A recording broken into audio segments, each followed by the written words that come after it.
আজকে আমি রসায়নের গুরুত্বপূর্ণ একটি টপিক নিয়ে আলোচনা করব। এগুলি সাধারণত রসায়ন সেকেন্ড পার্টের জৈব রসায়নের কিছু টপিক।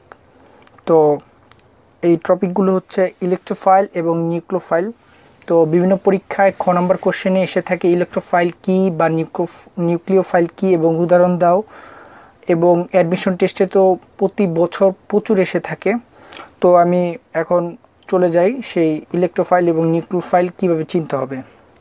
এখন ইলেকট্রোফাইল বা ফিলিক পরীক্ষায় যেটা আসুক, ফিলিকও বলে ইলেকট্রোফিলিক কিংবা ইলেকট্রন আকর্ষী বিকারক। কি ইলেকট্রন আকর্ষী বিকারক, আকর্ষী বিকারক বা রিয়েজেন্ট যেটাই বলি আমরা, বিকারক।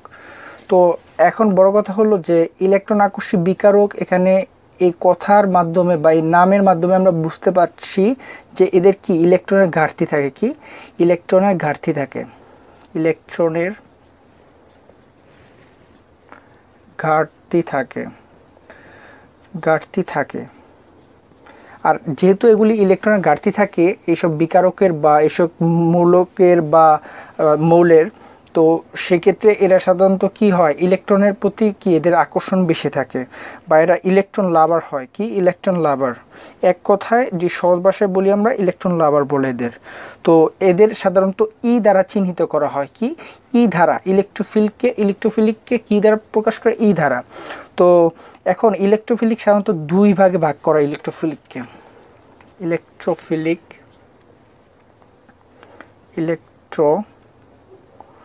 ইলেকট্রোফিলিক সাধারণত দুই প্রকার। তো এক নাম্বার হলো, একটা হলো ধনাত্মক ইলেকট্রোফিলিক,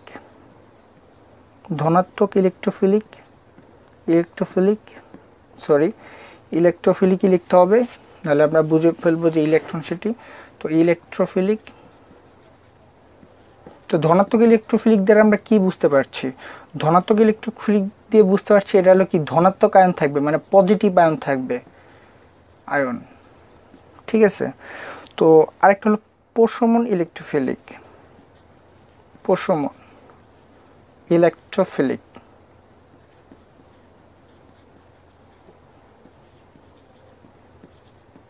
প্রশমন ইলেকট্রোফিলিক, তো প্রশমন ইলেকট্রোফিলিকের ক্ষেত্রে কি এটা হবে কোনো একটি যৌগের ক্ষেত্রে অবশ্যই এদের আসলে আমরা মানে এখন তো নাম দেখলাম, যদি আমরা এখন এক্সাম্পল দেখি তাহলে এগুলি বুঝতে পারবো এবং চিনতে পারবো। তো ধনাত্মক ইলেকট্রোফিলিককে কিন্তু আবার ই প্লাস দিয়ে চিহ্ন দ্বারা প্রকাশ করা হয়, ই প্লাস।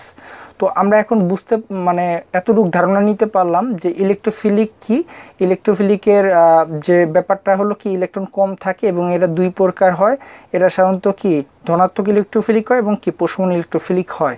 এখন আমরা যে এক্সাম্পল দেখি এগুলি পরীক্ষায় সর্বোচ্চ বেশি এসে থাকে, যে উদাহরণ হিসেবে যে কোনটি অ্যাডমিশন টেস্টে বেশিরভাগ এসে থাকে, যে কোনগুলো আসলে ইলেকট্রোফিলিক রিয়েজেন্ট বা বিকারক, কিংবা পরীক্ষায় আসে যে ইলেকট্রোফিলিক কী এবং ইলেকট্রোফিলিকের একটি উদাহরণ দাও বা দুটি উদাহরণ দাও। তো খ নাম্বার এগুলি এসে থাকে এইচএসসিতে। তো এখন আমরা দেখি ধনাত্মক, প্রথম আসি আমরা ধনাত্মক ইলেকট্রোফিলিক কীভাবে চিনব। ধনাত্মক ইলেকট্রোফিলিক, সরি আমি বারবার ইলেকট্রন লিখছি, ইলেকট্রোফিলিক। তো ধনাত্মক ইলেকট্রোফিলিক আমাদের চিনতে হলে আমরা যেখানেই দেখব যে এটা হলো কি এই অ্যালকাইল মৌলিকের উপরে যদি কি এরকম পজিটিভ আয়ন থাকে, এটা হলো কার্বনিয়াম আয়ন। তো কার্বনিয়াম, এই ধনাত্মক চিহ্ন যেখানেই দেখব কোন একটি মৌলের উপরে সেগুলি কি ইলেকট্রোফিলিক। ঠিক আছে। এবং দ্বিতীয়ত যদি আমরা এরকম দেখি হাইড্রোনিয়াম যে আয়নটা আছে পজিটিভ চার্জ থাকে, তাহলে এটা কি আমরা মানে আমার ধনাত্মক যদি আমি দেখি যেখানেই দেখব সেখানেই ধরে নিব এটা কি ইলেকট্রোফিলিক। কিংবা আমরা যদি ধরতে পারি আরেকটি উদাহরণ দিতে পারি কি নাইট্রোনিয়াম আয়ন। তো নাইট্রোনিয়াম আয়নও কিন্তু একই ব্যাপার, দেখা যাচ্ছে কি পজিটিভ চার্জ আছে, তাহলে এটাও কি একটা ইলেকট্রোফিলিক বিকারক। তো আরও আছে, যেমন আমরা ধরতে পারি কি নাইট্রোসিয়াম যেটা আছে, এই নাইট্রোসিয়ামের উপর কি পজিটিভ চার্জ। তো এর থেকেও এটা বুঝতে পারছি কি এগুলি ইলেকট্রোফিলিক বিকারক। তো আমরা বুঝতে পারলাম ইলেকট্রোফিলিক বিকারক কোনগুলো, যে ধনাত্মক আয়নের ক্ষেত্রে। আর মনে রাখতে হবে যেগুলি লুইস অ্যাসিড, আমি আগের ভিডিওতে আমি লুইস অ্যাসিড নিয়ে আলোচনা করেছি। তো লুইস অ্যাসিড যারা, তারাই হলো কি ইলেকট্রোফিলিক, এটা মনে রাখতে হবে। এটা মনে রাখলে সবাই আশা করি ইলেকট্রোফিলিক চিনতে পারবেন। তো লুইস অ্যাসিড, তো এখন আমাদের কথা হলো যে লুইস অ্যাসিড জানতে হবে। তো এখন লুইস অ্যাসিড, এখন আমি এই ভিডিওতে আমি অবশ্য লুইস অ্যাসিড নিয়ে আলোচনা করব না।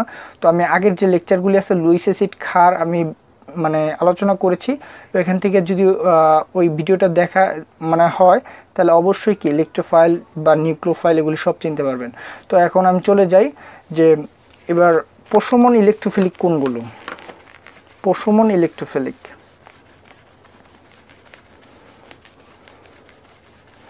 তো প্রশমন ইলেকট্রোফিলিকের ব্যাপারটা হলো, প্রশমন ইলেকট্রোফিলিক মানে নিউট্রাল আর কি, ইলেকট্রোফিলিক।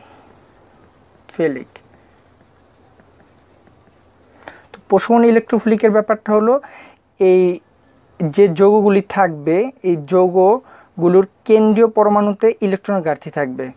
মানে কেন্দ্রীয়, আমি আগের আরেকটি ভিডিওতে কেন্দ্রীয় পরমাণু নিয়ে আলোচনা করছি।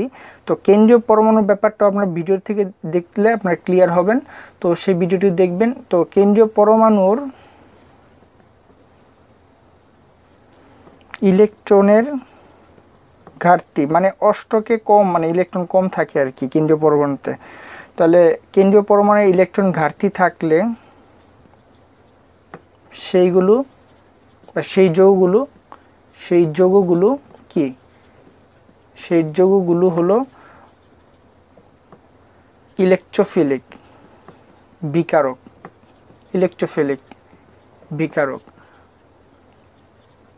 কিংবা আমরা এটা বলতে পারি যে লুইস অ্যাসিড যেগুলো, সেগুলি কি ইলেকট্রোফিলিক বিকারক। তো এক্সাম্পল আকারে আমরা এখন দেখি। তো এক্সাম্পল দেখলে আমরা বুঝতে পারবো। তো এক্সাম্পলটা এমন যে অ্যালুমিনিয়াম ট্রাইক্লোরাইড BF3 এবং কি ফেরিক ক্লোরাইড FeCl3। তো এগুলির ক্ষেত্রে যদি আমরা দেখি, এগুলিকে আমরা সাধারণত বলতেছি কি ইলেকট্রোফিলিক, কারণ কি এরা এই যৌগগুলোর কি কেন্দ্রীয় পরমাণুতে ইলেকট্রনের ঘাটতি আছে। তো কেন্দ্রীয় পরমাণুর ব্যাপারটা হলো কি, এই যে আমরা যে কেন্দ্রীয় যে একা থাকবে একটি যৌগের মধ্যে, এই অ্যালুমিনিয়াম ট্রাইক্লোরাইডের যদি আমরা দেখি যে যৌগে কি একা একটি পরমাণু থাকে, সেটি হচ্ছে কি বা মৌলটি হচ্ছে কি কেন্দ্রীয় পরমাণু। তো এটা BF3 এর ক্ষেত্রে ব্রোনটা হলো কি কেন্দ্রীয় পরমাণু, FeCl এর ক্ষেত্রে কি এই আয়রনটা হলো কি কেন্দ্রীয় পরমাণু। তো এখন আমরা যে ইলেকট্রন বিন্যাস করি, লুইস অ্যাসিডের যে সূত্রটি আছে, লুইস অ্যাসিডের সূত্রটি বা লুইস ক্ষারকের যে সূত্র হয়, লুইসের সূত্র অষ্টক, কেন্দ্রীয় পরমাণুর অষ্টকের কেন্দ্রীয় পরমাণুর বহিঃস্থিত ইলেকট্রন সংখ্যা। তো কেন্দ্রীয় পরমাণুর ইলেকট্রন সংখ্যা যে 13টি আছে অ্যালুমিনিয়ামের, বহিঃস্থিত দেখি 1s² 2s² 2p6, 10টি 12টি 3p3। তা বহিঃস্থিত তো এটা, তা বহিঃস্থিতের কয়টি ইলেকট্রন আছে? 3টি ইলেকট্রন আছে। তাহলে 3 প্লাস একযোজী মৌল সংখ্যা। তো একযোজী মৌল এই অ্যালুমিনিয়াম ছাড়া এই যৌগটার মধ্যে কি আছে, যেহেতু এটা তো কেন্দ্রীয় পরমাণু একা চলে গেল। এখন একযোজী মৌল কি ক্লোরিন আছে, ক্লোরিন কয়টা আছে এখানে? 3টা। তাহলে এই যে 3 একযোজী মৌল সংখ্যা, তো ইকুয়াল টু কত আসলো? 6 মানে কি 8-এর কম। তো 8-এর কম যদি হয় অষ্টকের সূত্রে, লুইসের অষ্টকের যে সূত্রটি আছে, তাহলে 8-এর কম আসলে সেটি হলো লুইস অ্যাসিড। তাহলে অবশ্যই কি অ্যালুমিনিয়াম ট্রাইক্লোরাইড একটা কি লুইস অ্যাসিড। এখন BF3 এর ক্ষেত্রেও কিন্তু একই ব্যাপার আসে। BF3 এর ক্ষেত্রে ব্রোনের কয়টা ইলেকট্রন? 5টি ইলেকট্রন। তো 1s², যেহেতু এটা কি কেন্দ্রীয় মৌল একা আছে, 2s² 2p1 চলে গেল। এবং একযোজী মৌল সংখ্যা, একযোজী মৌল কি ফ্লোরিন। তাহলে এক যোজনী যেহেতু তার এক কয়টা আছে? 3 × 3, তাহলে কি 3 + 3 = 6। ঠিক আছে, তাহলে এটাও কি একটা লুইস অ্যাসিড, যেহেতু 8-এর কম আসছে। এই অ্যান্সারটা যদি 8-এর কম আসে, তাহলে সেগুলি কি লুইস অ্যাসিড। ঠিক আছে, তো আমরা এটা দেখতে পারলাম যে লুইস অ্যাসিড বলতে ইলেকট্রোফিলিক বিকারকগুলি কোনগুলো, এটা চিনতে পারলাম। আমরা আশা করি সবগুলি পারবো। এখান থেকে অ্যান্সার MCQ যে অ্যাডমিশন টেস্টে এসে থাকে। এবার আমরা চলে যাব নিউক্লিওফাইল বা নিউক্লিওফিলিক। তো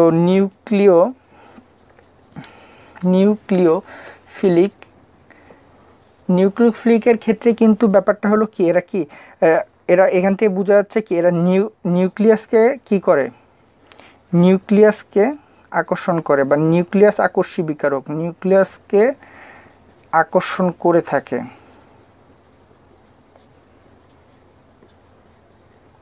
এখন কেন্দ্রে যদি আকর্ষণ করে, আমরা যে কার্বন দিয়ে দেখি কেন্দ্রে কার্বন যদি পজিটিভ থাকে আর এরা কি নিউক্লিয়াসকে আকর্ষণ করে, তার মানে এখান থেকে বোঝা যাচ্ছে এরা কি নিউক্লিয়াস লাভার বা নিউক্লিয়াসকে আকর্ষণ করে দেখে নিউক্লিয়াস লাভার। এবং এরা বলতে এদের কি ইলেকট্রনের মানে ইলেকট্রনের প্রাচুর্য থাকে, মানে প্রাচুর্য বলতে আমরা এটাই বুঝতে পারছি তাদের কি প্রচুর ইলেকট্রন আছে, তাদের ইলেকট্রনের কোনো ঘাটতি নাই। আমরা কিন্তু ইলেকট্রোফাইলে দেখছি কি ইলেকট্রনের ঘাটতি থাকে, তো নিউক্লিওফাইলে কি ইলেকট্রনের কোনো ঘাটতি থাকে না এবং এদের ইলেকট্রন প্রচুর পরিমাণ থাকে এবং থাকে বলে এরা কি নিউক্লিয়াসকে আকর্ষণ করে এবং কি নিউক্লিয়াসের সাথে সংযুক্ত হয়। তো এদেরকে সাধারণত এন ছোটদের একটা ইউ দ্বারা প্রকাশ করা হয় এবং ধনাত্মক নিউক্লিওফিলিক এজেন্টকে আমরা এন ইউ দিয়ে না প্রকাশ করে এন প্লাস দিয়ে প্রকাশ করতে পারি, বা আর প্রশমনের ক্ষেত্রে কিন্তু আমরা এন ইউ উপরে একটা কি আমরা ড্যাশ চিহ্ন দিয়ে কি আমরা প্রকাশ করতে পারি। তো আমরা এখন এটাই দেখব নিউক্লিওফিলিক কয় প্রকার এবং তাদের যে ব্যাখ্যাটা এবং এক্সাম্পল যেটা পরীক্ষায় আসে বারবার এমসিকিউতে আসে এবং আমরা বারবারই ভুল করে থাকি, তো এখন থেকে আর ভুল করব না। তো প্রথমত কি 1 নম্বরে আসি কি নিউক্লিওফিলিক যেহেতু 2 প্রকার, 1 নম্বর হলো কি ঋণাত্মক নিউক্লিওফিলিক এনইউ দিয়ে প্রকাশ করলাম, ঠিক আছে, ঋণাত্মক নিউক্লিওফিলিককে। তাহলে ঋণাত্মক নিউক্লিওফিলিক আমরা বুঝতে পারছি এটা হলো অ্যানায়ন টাইপের, ব্যাপারটা হলো এইসব মূলকগুলি কি অ্যানায়ন টাইপের, যেমন ক্লোরিন মাইনাস এটাও কিন্তু একটা নিউক্লিও, যেহেতু কি ঋণাত্মক চার্জ আছে, আমার মনে রাখতে হবে ঋণাত্মক চার্জ থাকলেই সেগুলি কি নিউক্লিওফিলিক রিয়েজেন্ট। আবার আমরা যদি দেখি ব্রোমিন আয়ন আছে, ঠিক আছে, তো এগুলি কি নিউক্লিওফিলিক রিয়েজেন্ট। আবার আমরা যদি দেখি এরকম দেখি মাইনাস আছে, আমরা কিন্তু একটু আগে যেটা দেখছিলাম কি পজিটিভ, কার্বনিয়াম মানে পজিটিভ ছিল, সেটা ছিল ইলেকট্রোফিলিক, আর এখন দেখতেছি মাইনাস। এটার ক্ষেত্রে কি কার্বনায়ন, এটাকে বলা হয় কার্বনায়ন, মিথাইল কার্বনায়ন। তো এক্ষেত্রে যেহেতু ঋণাত্মক মূলক আছে, এটা আর এখন কি ইলেকট্রোফিলিক বললে 0, এটা হলো কি নিউক্লিওফিলিক মানে এনইউ। তো আমরা বুঝতে পারলাম যে কোনগুলি কি ইলেকট্রোফিলিক আর নিউক্লিওফিলিক। সাধারণত আবার আমরা যে হাইড্রোক্সিল আয়ন দেখি সেটার ক্ষেত্রেও কিন্তু কি দেখতে পাচ্ছি ঋণাত্মক মূলক আছে, তাহলে এটাও কি নিউক্লিওফিলিক রিয়েজেন্ট। তো আমরা বুঝতে পারলাম ঋণাত্মক নিউক্লিওফিলিক রিয়েজেন্ট কোনগুলো। এবার আমরা যদি চলে যাই যে ঋণাত্মক প্রশমন মানে নিউট্রাল যেগুলি যৌগের ক্ষেত্রে হয়ে থাকে, নিউট্রাল বা প্রশমন নিউক্লিওফাইল বা ফিলিক। তো এটা কি এন ইউ ভার দ্বারা প্রকাশ করব, ঠিক আছে, এন ইউ ভার। এখন ব্যাপারটা হলো এইখানে প্রশমনের ক্ষেত্রে এগুলির মুক্তজোর থাকে, কেন্দ্রীয় পরমাণুতে কি থাকে, কেন্দ্রীয় পরমাণুতে মুক্তজোর থাকে, মুক্তজোর বা মুক্তজোড়া ইলেকট্রন থাকে।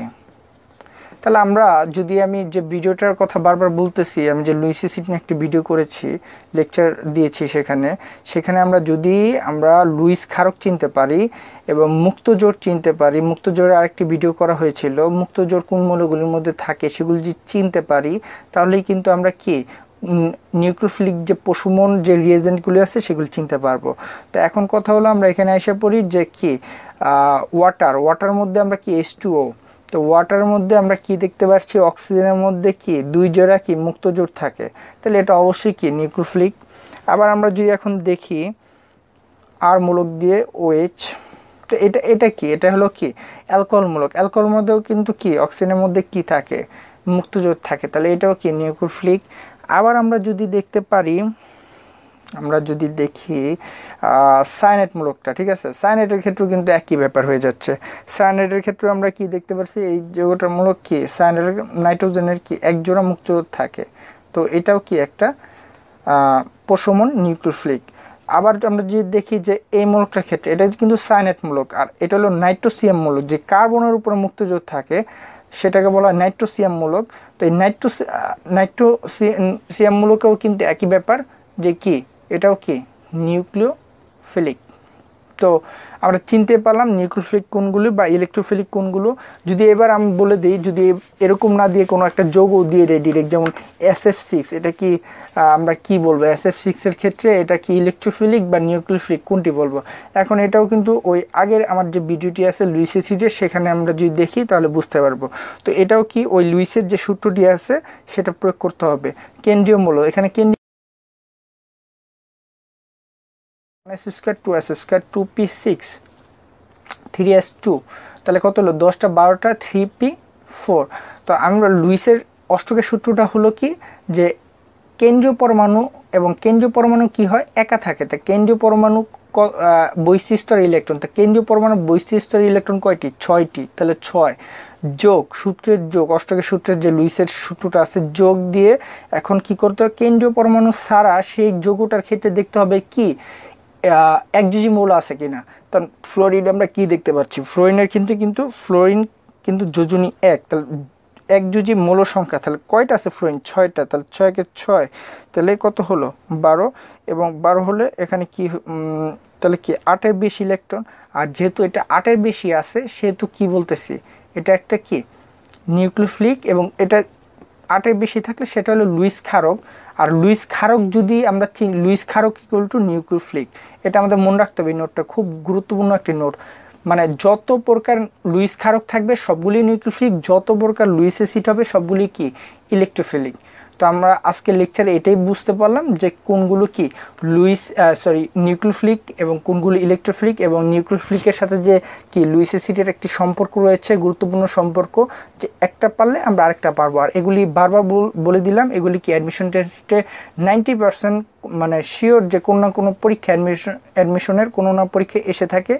আর ইন্টারমিডিয়েট বোর্ড পরীক্ষা প্লাস কলেজের যে পরীক্ষাগুলো থাকে এগুলিতে প্রতিবার খ নাম্বার কোশ্চেন কিংবা MCQ এসেই থাকে। তো আজকের লেকচার এই পর্যন্তই, ইনশাল্লাহ আগামী লেকচারে অন্য কিছু নিয়ে আসবো। আল্লাহ হাফিজ।